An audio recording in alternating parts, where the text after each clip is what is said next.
আজকের আন্দোলনরত 8টি দল আমরা এই স্মারকলিপি পেশ করছি।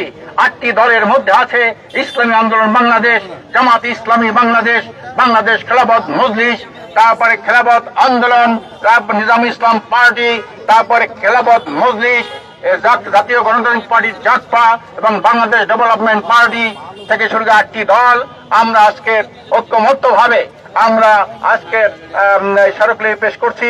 আশা করি এই সরকার এই বিষয়গুলি আলোচনা ওনারা কার্যকর ব্যবস্থা গ্রহণ করবেন, ওনারা আমলে নেবেন। যদি এই সরকার একটা সুষ্ঠু নির্বাচন করতে ব্যর্থ হয় তাহলে কিন্তু 24-এর গণঅভ্যুত্থানের সাথে এটা তামাশা করা হবে, এটা প্রতারণা করা হবে। আমরা সেই সরকারকে হুঁশিয়ার করে জানিয়ে দিতে চাই, যদি এই নির্বাচন ব্যর্থ হয়, গণঅভ্যুত্থান ব্যর্থ হয়, তাহলে কিন্তু একটা গণবিপ্লবের সূচনা ঘটবে। আর সেই গণবিপ্লবের মাধ্যমে যতগুলি রাজনৈতিক আবর্জনা আছে, দূষিত বিষাক্ত কলুষিত রাজনীতি সৃষ্টি হয়েছে, সব ভেঙ্গে চুরে চুরমার করে একটি জন আকাঙ্ক্ষার বাংলাদেশ, এটি সুখী সমৃদ্ধ একটি কল্যাণ রাষ্ট্রের বিপ্লবী কর্মকাণ্ড শুরু হবে। কাজে আমরা এই সরকার অনুরোধ করছি, আপনি একটা অবাধ সুষ্ঠু যেটা 53 বছর হয় নাই, এই জন্য আমরা দাবি করেছিলাম 53 বছরের মধ্যে একটি সুষ্ঠু নির্বাচন কখনো দেশে মানুষ দেখে নাই। একটা সুষ্ঠু অবাধ গ্রহণযোগ্য শতভাগ মানুষের জনমতের প্রতিফলন ঘটার জন্য আমরা পিয়ার পদ্ধতির নির্বাচন দাবি করেছি।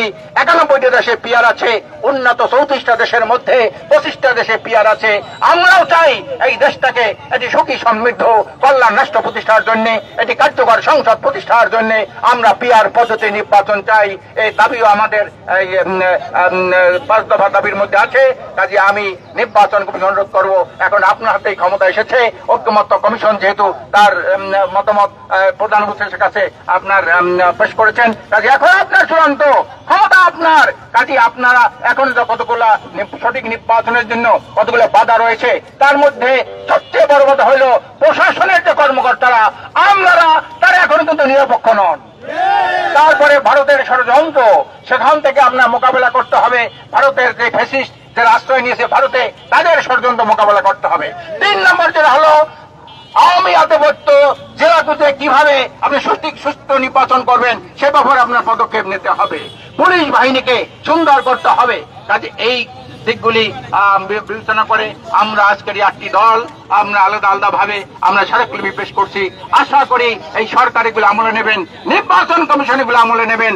নির্বাচন কমিশন যদি আমলে নিতে না পারে তাহলে কি ভয়াবহ পরিণত হবে আপনি জানেন। নুরুল হুদার যে অবস্থা হয়েছে, শামসুল হুদার যে অবস্থা হয়েছে, আপনার কিন্তু সে একই অবস্থা হবে। প্রধান নির্বাচন কমিশনে গলায় গামছা বেঁধেছিল, কোমরে রশি বেঁধেছিল।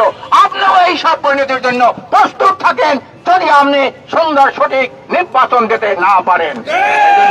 আমরা আজকের প্রধান নির্বাচন কমিশনের কাছে আমরা এই স্মারকলিপি পেশ করব।